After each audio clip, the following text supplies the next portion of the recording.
Well, the first one I think we should talk about is one of the best ones of the summer. Definitely a favorite. Frankly, it's been much talked about, and that one is Weapons, the Zach Krieger. I was going to say horror movie, but that's the debate. Like I said, definitely one of the best of the summer, starring. And let's just go through the list because it's an interesting bunch because it's a lot of Marvel alum, which they didn't realize until well after filming. Julia Garner, Josh Brolin, let me see, make sure I'm pronouncing it right.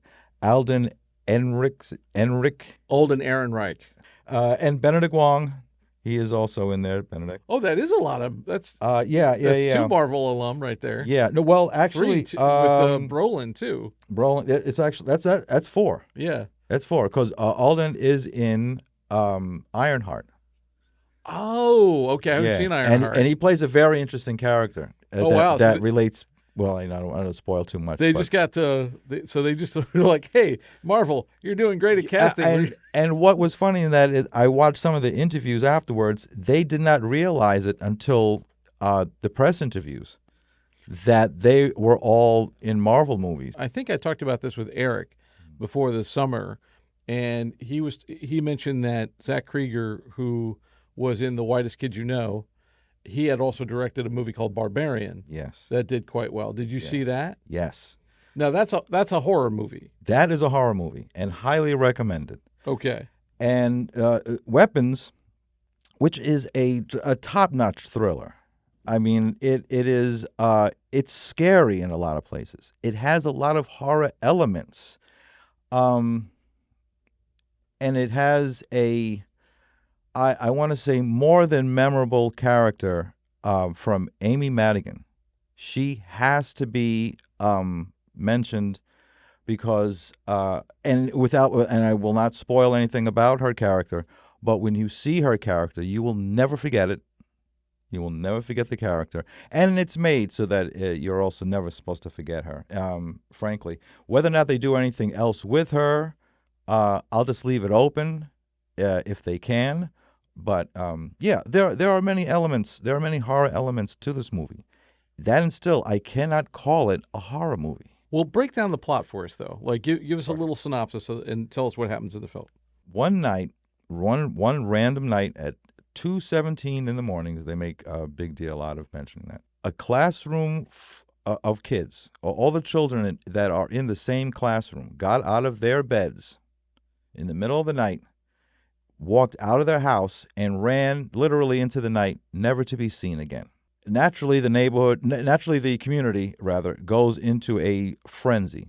The school meeting happens, and everyone is there to ask what is being done about this. They want answers. The parents of these kids that are missing, and they want answers, ironically, from the school teacher, And the school teacher is played by Julia Garner, that's Julie Garner. Okay. who plays a great flawed a school teacher. She's her off time. She's done a couple of questionable things. Folks fall into especially if you're sort of kind of looking for love in random places. So she has a reputation already, kind of with the town. In the meantime, she wants to know exactly what has happened to the children herself. Mind you, all of the children have disappeared except for one. There was one boy who came to school that day, or rather the next day, and the police tried to question him and got very little, and so they went on about their business. The school teacher wants a little more answers from the kid, but he does not really want to talk about things. So he just goes to class, goes home, and he does the same thing that he did basically before the kids disappeared. You want, and I'll tell you about the thing about Weapons is, and I'm telling you all of this stuff at the same time. You want to go in as cold as possible into this movie to get the full effect out of it. So I'm going to be so in some cases the next up might be a little bit spoiling some things just because I kind of want to get into the discussion, which is it a horror movie, and whether or not there was a certain amount of messages that could have been told. There was, I think there's an argument with some of the folks, some of the audience, that there were some missed opportunities in the whole idea of the missing children and whether or not the children were influenced in some improper way or to some extent. Like there was something that he could have added, didn't add, and I believe, besides the fact that there is a lot going on these days, I believe a lot of that has to do with the fact that Barbarian, his first feature, which is highly recommended. If you're a horror fan and you have not seen Barbarian, just go ahead and go do that. Watch Barbarian. Great movie. With a message, a very underlined message, but you'll get it. And without, I don't want to get into it too much of a spoil. I've already spoiled too much. Hello, it's Jason Godby for No Rest for the Weekend. We're back in the studio, and Yassine Lago is here with a quick review of One Battle After Another, starring Leonardo DiCaprio, directed by Paul Thomas Anderson. A movie that I've actually been wanting to see. Personally, it's going to trigger and ignite and activate a bunch of people in a lot of different ways. For me, Paul Thomas Anderson sort of demands that you kind of give it a shot in some sort of form, some sort of way in your own time. This one is a little bit different than his usual stuff.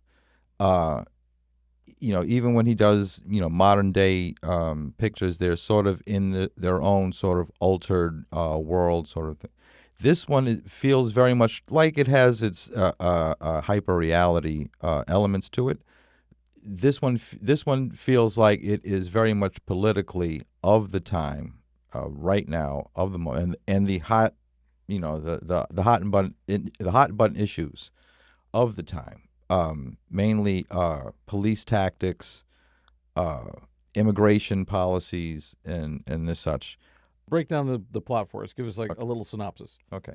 There are a group of American citizens who have become radicalized over the internment of refugees and immigrants that are coming into the country, how they're being caged in open-air prisons, and how the children and women are being treated and such. So they take it upon themselves to revolt in the classic 70s, the Liberation Army type of mentality of take it by force. This is a militant revolt with weapons. With weapons. And this is all based on a book by Thomas Pynchon. Yes, called Vineland. Right, he's the guy who wrote Inherent Vice, but this seems very different than Inherent Vice. It is very different I imagine for him, and very different for Anderson. The group, called the French 75, which in itself you can examine the whole approach to, because the whole approach to even the liberal side of the fight, which in this case would be is different than what you're seeing now. This movie sort of puts the idea that Antifa is an actual terrorist organization.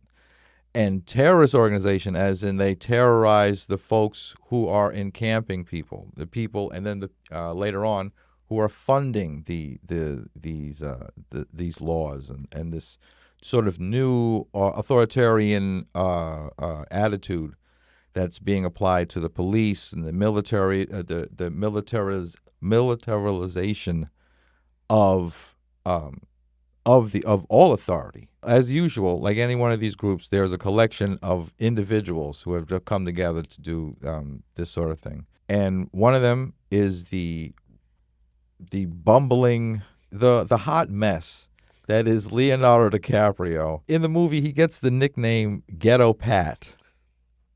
And because of his involvement in the group, because he supplies the red herring, he lights up the sky with a whole lot of fireworks. So they call him Rocket Man.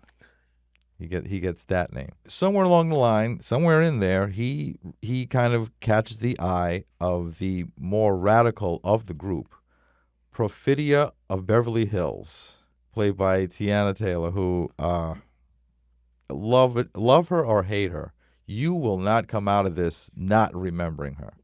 She is so strong and so forceful. I believe that she is someone that will both inflame and have you applaud her within the same scene. She's Anderson gave her some really good stuff, but she really does elevate the work. And everybody in it is solid. Benicio del Toro, he just saves everything. He comes right in, and where the story is, he's great. Regina Hall, always solid. She's fantastic. As far as I was concerned, the new girl, who though is on who's on the Apple Plus show Presumed Innocent, Chase Infinity. She plays DiCaprio's daughter. She's great. She is very, very good, very confident amongst a lot of folks that would normally, I would think, intimidate you, including Sean Penn, who, holy cow, when I say an otherworldly performance, I mean the man comes off so alien, so terrifying. You would think that they cut him out of Avatar because he would just scare all of the other like animals and villains away. He is so wonderfully over the top, and yet you understand him. You can almost touch him. You can almost feel this character that is bizarre. And I don't want to spoil too much about him, but he plays such an interesting dichotomy of a character that is both based in Aryanism and the neo-Nazi thing, and yet have an obsession for this strong black woman is, and I mean a sexual, when they first meet, the opening scene of when they first meet is unforgettable, hysterical. Seeing the trailers for this, I remember the first trailer I saw, I was like, oh, this is funny. Yeah. Like, this has got almost like a Big Lebowski vibe to it or something. Yes. But is that the consistent tone or? No. Paul Thomas Anderson does an amazing job of mixing dark melodrama and comedy and switching it up sometimes within the same scene. In this case, yeah, DiCaprio, he plays Bob like he's the love child of the dude and Jack Burton from Big Trouble in Little China. But mind you, his intentions are always, you always know where, no matter how crazed he gets, when he's trying to get the password from the organization. Now that he's gone underground, he's got to call them up and give them the password, and he gives them the password, and they give him the password back, and he gives them another password, and he comes back with a password. At some point, because he has spent years of pickling his mind in alcohol and marijuana, he cannot remember all the passwords and gets utterly frustrated to the point that he goes Karen and tells the guy, "I want to speak to your manager." It is there are moments in this that are so tense that you will be mad, genuinely mad, and then there are moments of comedy that I think are some of the funniest I've seen of the year. It's go see it. Is it one of the best of the year? I would say one of the best of the year. It's definitely one of the most compelling. It's going to be one of the most talked about. It should be. The promotion for it did it such a disservice, I believe. It seemed like they were trying to sell it as being one thing, and it seemed very like comedic at first, and then maybe not. So every trailer had a different tone to it, and in the end, it doesn't incorporate the entire. It can't, because the movie is so much that a trailer cannot really get across what you're going to really take in. All right, so don't skip the trailer. Just go see the movie. As cold as you can. If you've heard this, great. If you hadn't, that's okay. Be prepared to be activated. Be prepared to be triggered, because that's what it's supposed to do on both sides of the aisle. Yeah, he doesn't hold back, and he's not necessarily kind or maybe even say favorable to one, but you get the idea of where he stands politically. Anderson. There's no question about that. Yeah, man, I definitely want to check it out. I saw your review. We were running it on the site, and I thought it just looked. I was like, wow, that sounds really interesting. I definitely want to check it out. Another movie that we talked about earlier, when we talked about our fall preview, and you were like, I got to go see this. Yeah. I've been waiting for this movie. Is The Long Walk, Yeah. written by Stephen King.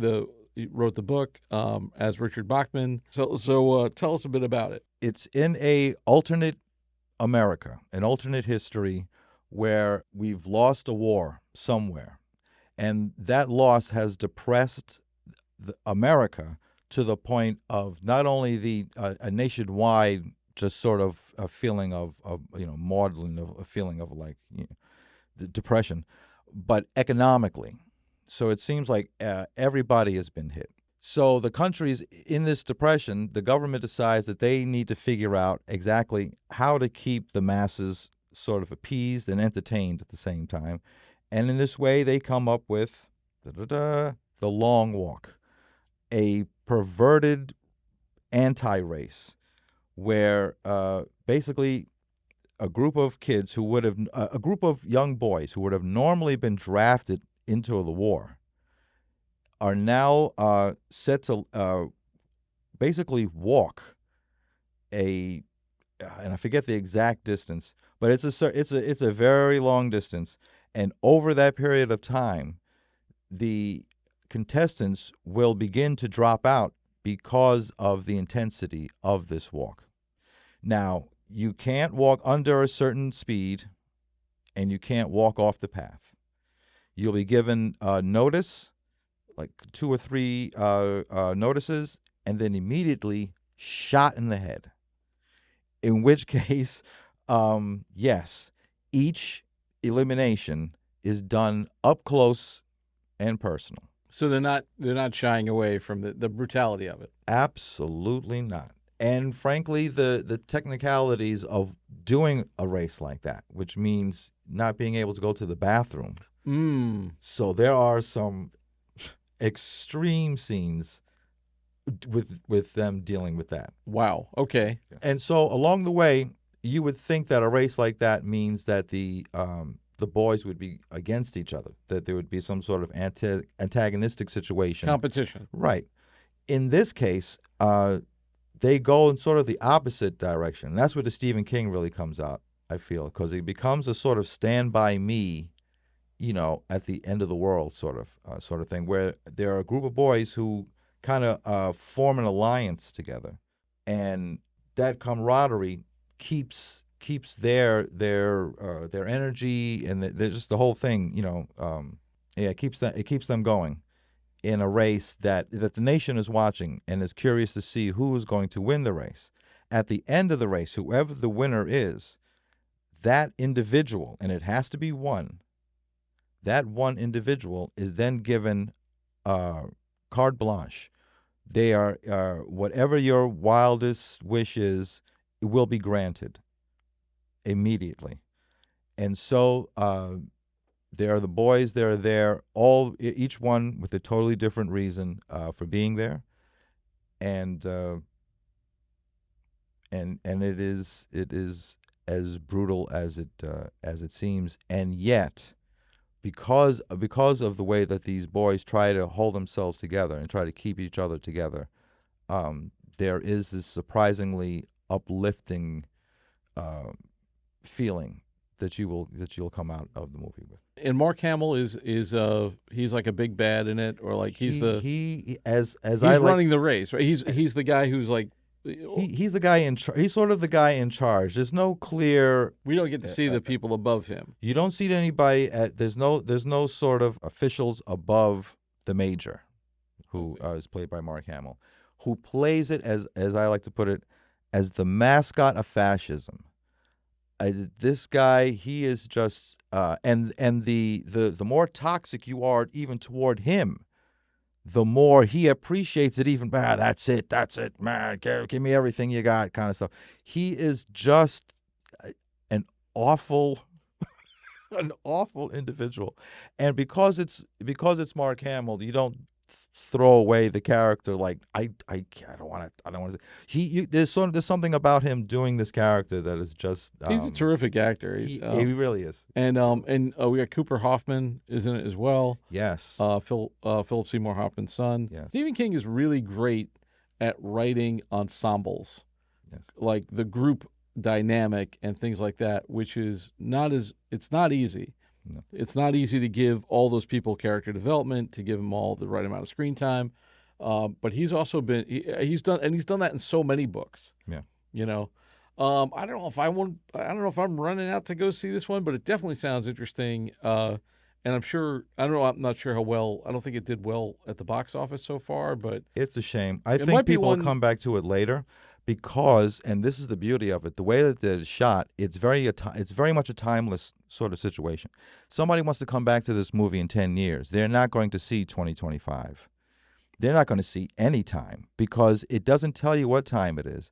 And the vehicles and even the camera, you'll look at all these different things and wonder, what time is this? I love when movies do that because so many times you see a movie and go, oh, that's the 80s, Yeah. or that's now, or whatever. No. Like the minute I see somebody pull out an iPhone, it's like I know where I am. Right. No, there's none of that. It's an interesting. That's why I say alternate history, in that it very much tries to combine timelines without actually pinpointing when it could be or couldn't be. I think later on it'll be much more appreciated down the road when the word gets out that this is a horrible situation. Horror movie, also questionable. Yeah. Would you recommend it? Is it a recommendation? Absolutely. Okay. But like I said, it's not a movie that you know what? I don't want to say it may not be it may be a once watched and you may not do it.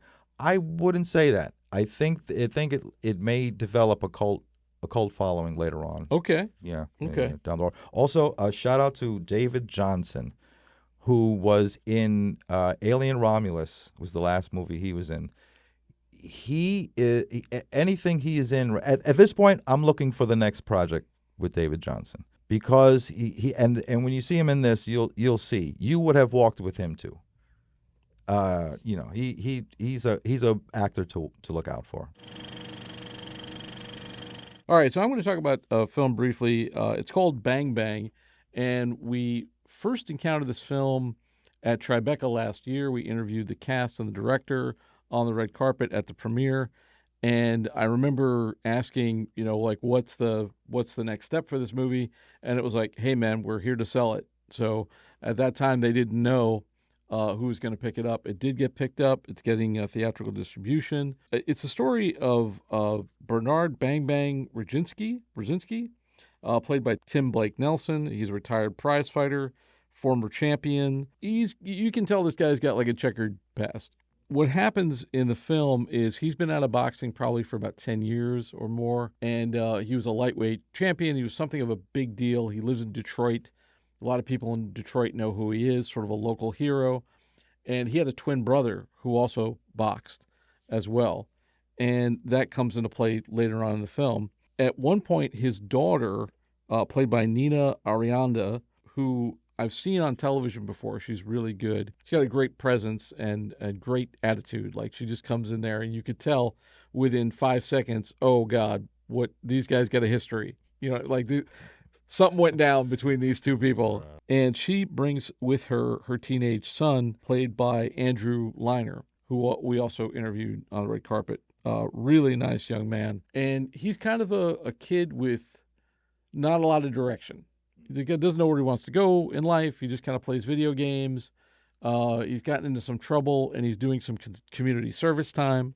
his mom, Bang's daughter, she's taking a job in another county, so she's got to go there. And she says, "Hey, can you watch after my son while I'm staying in this other town, trying to get my feet under me in this new job?" And reluctantly, he says, "Okay." And so through their relationship, he spends a little bit of time with his grandson, and he discovers he's like kind of a big, strong kid. And they sort of, he's at one point, he's like, "Hit your grandpa." They like have a few beers together. He's like, "Hit your and then he's like, smacks him, and he's like, "Hit me again." The Boom. old raging bull Yeah. situation. And so he finds out the kid can hit, So he gets the brilliant idea that he's going to train this kid to be a boxer. Sees he doesn't have much direction. He's like, "Hey, if you're good at this, you can make a lot of money, and you can, buy your mom a house and, do well for yourself."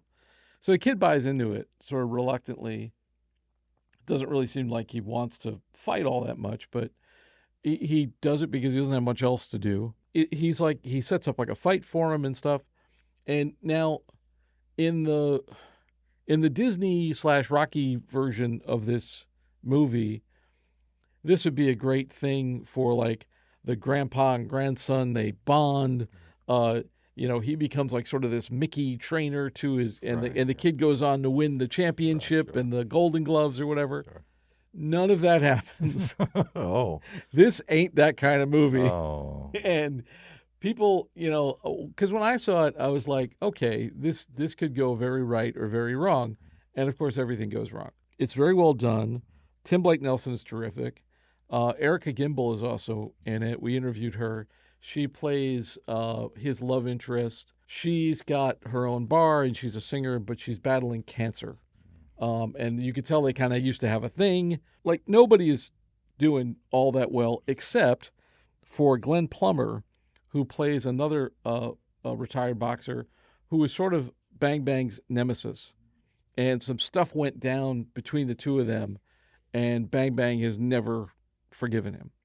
So he has like this unfinished business with this guy. Now, meanwhile, the guy doesn't really care or know, about the unfinished business or how this guy feels. He's never talked it out with him, but he just hates him, One thing I liked about the film, so I'm a boxing fan. Are you a boxing fan? I've kind of You're a lapsed phased out boxing of it. fan? Yeah. I feel that way about I'm a lapsed Yankee fan, I'd say. But like, so I'm a big fight fan, and one of the things I was looking for is kind of like the authenticity of, and the thing about this film is it has this it's very realistic in the way that like this is not I made $300 million and I'm sitting on top of the world in my mansion. It's like he's doing okay. He's got like a vintage car and a decent apartment, but you tell like he just kind of blew a lot of his money, and he's not the guy he used to be, but he still kind of thinks he is. And I think that happens with a lot of fighters. There's people who have plaques in the Hall of Fame in boxing who got nothing but a name now, and he's one of those people who probably could have had that future, but for one reason or another didn't. And we do get some clues as to how this guy blew all of his money or like lost his reputation or whatever. One of the things that I noticed in the end credits was boxing trainer and Hall of Fame broadcaster Teddy Atlas was a technical advisor on the film. One thing about Teddy I've seen is he has a podcast as well called The Fight with Teddy Atlas. He is very outspoken, he's very loud, but he's very passionate and very eloquent on the subject of boxing. And one of the things he talks about, and I've heard him say it more than once, especially when like a boxer will get a wrong decision or get robbed in a decision, the injustice of that. He says, these guys, they go in there and they leave with less of themselves than when they went in. And he really respects that. And you could see that in this movie. You could see there's former glory, but present day pain. And it's really well done. It's not going to be for everyone. Right. There's some humor in it, but it's not a laugh riot. It's definitely a drama. And there's a lot of scenes where you're just like, oh my God, come on, dude. Like, why are you doing this to yourself? Like Yeah. you're almost 60 years old. Like what are you doing?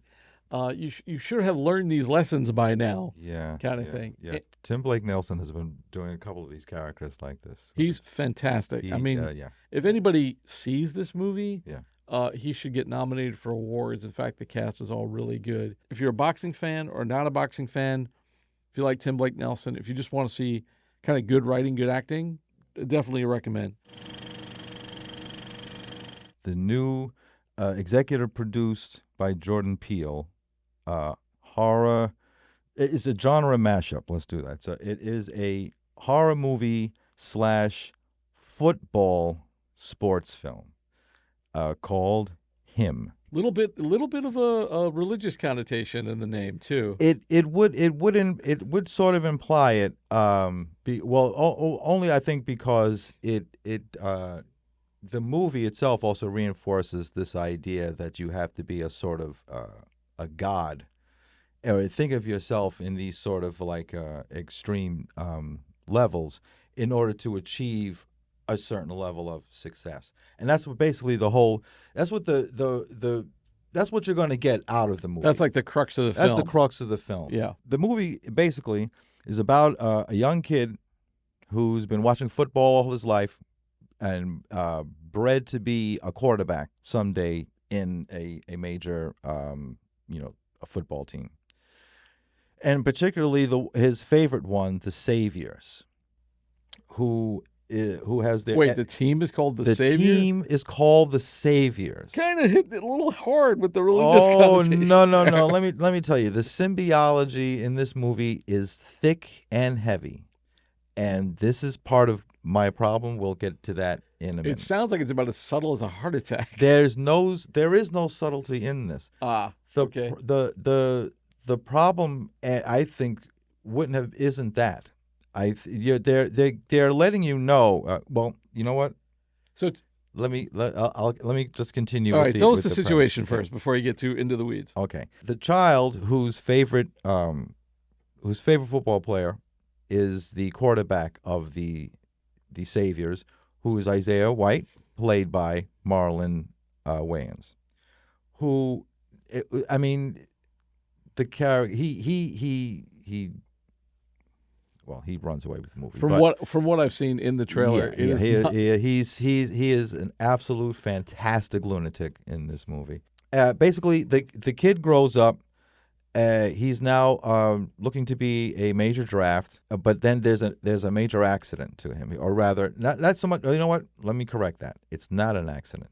He is assaulted one night while walking across the stadium. That injury later on sort of sidelines him a little bit. He comes back into the draft not really ready. So his manager, or rather his sports agent, sets him up with an opportunity to go to a special football camp, sort of intensive program, one-on-one program with, wait for it, his favorite superstar player, Isaiah White. So he goes to this like bizarro camp in the middle of the desert.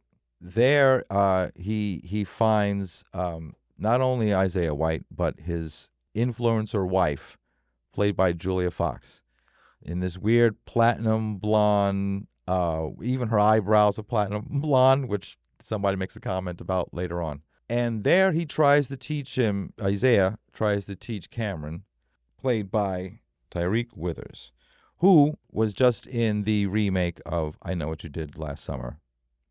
So he's a new guy on the block, but he's getting out there, and he's very good in this. He basically he goes to the camp and he's ready for a sort of the sacrifice. He's ready to give it all up. He's ready to as they put it a couple of times in the movie, no guts, no glory, which as you can imagine in a horror movie, comes back at the end with a vengeance. And so he realizes that there's going to be a lot of intensity in the training, but doesn't realize to the extent of the intensity. And so along the way, he learns all about sacrifice and bloodletting, and just a lot of um, a lot of very intense football related horrors. It sounds like a football cult. It goes into cultish situations, and it doesn't necessarily present a full. Well, you know what? Yes. Let's just go. Let's say yes. It does tap into a it does tap into the idea of the cult and the cult mindset within the sport. The cult And of the personality, the cult of cult of personality, fandom. the cult of male toxicity. Yeah, yeah.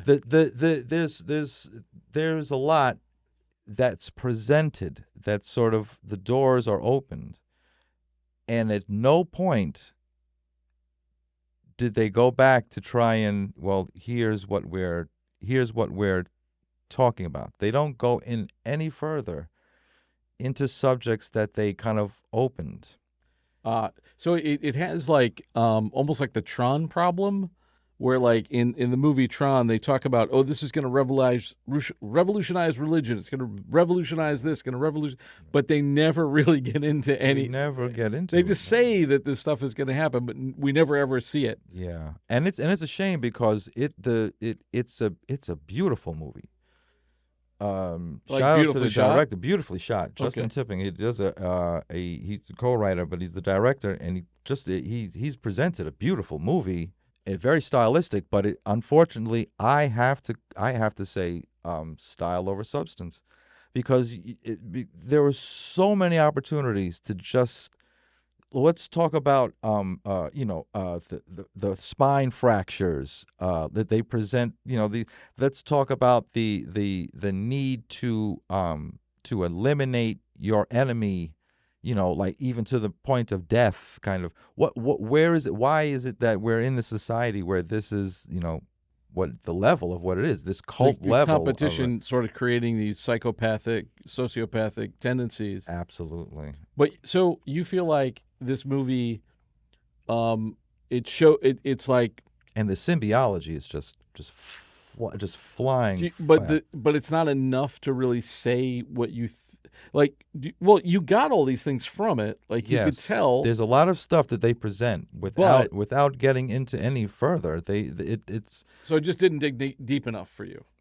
I thought that there was an opportunity that they could have at least presented one thing that, when I got to the end, justified the ending outside of, well, it's a horror movie. You know what people are here for. The catharsis didn't come out as cathartic It as didn't hit the emotional note that it needed to. yeah, and it was, and like I said, what I got out of it was no guts, no glory. And when you see the movie, you'll get that part. Yeah. But yeah, and I'm not sure what we're saying about Cameron Cade. What are we saying about these new young quarterbacks? What are we what are we saying about football? Yes, the cult. Yeah, Did it go seem with like the it cult. had like a pro this thing, or that is the other issue. Could somebody come out of this and go, "Oh yeah, well, you know what that do what you got to do, just like Cameron did." And it's not saying it. so you feel like the message could That's be misinterpreted? It's not that kind of, well, well, I don't know. Maybe I don't think like I don't upon a think people rewatch you would get possibly. okay, Like I said, they throw out so much symbiology that you can go back and read into a lot of different things. right? But but it didn't really say anything. But it didn't say anything, and just so many opportunities. I mean, even with just the mascot, there's so many. Let's go back to the mascot, and just the idea of the what you could do with the mascot. He even talks about it in the movie. He presents the idea that football was created by Indians and Native Americans, and that as soon as it was corporatized, the whole idea of football, first thing they did was make the Native Americans and Indians into mascots. And so there's this whole sort of like running thing where you want to be the star, but you don't want to be the mascot. And there's this sort of thin line between it. It could have just, if they just leaned in on that a little bit, even at the end, it just sort of at the end, they just sort of threw everything. Yeah, I think that's kind of a problem with modern day storytelling. There's not a lot of subtext left to things, and it really is kind of like, okay, just pick a thing. Yeah. Just pick something that you want to say and drive that home, and we can go, okay, I understand, but yeah. Right. Or even if you're presenting, you're not necessarily answering any question. You're presenting a question. But you still have the feeling, you still get the emotional resonance with it. You still get the emotional That catharsis. there's an understanding of the full extent of what that question, why we're asking that question and where do these questions come from, that as a society we should stop and ask and answer. It just throws out so many possibilities and then never returns. This is the BTRP Media Network.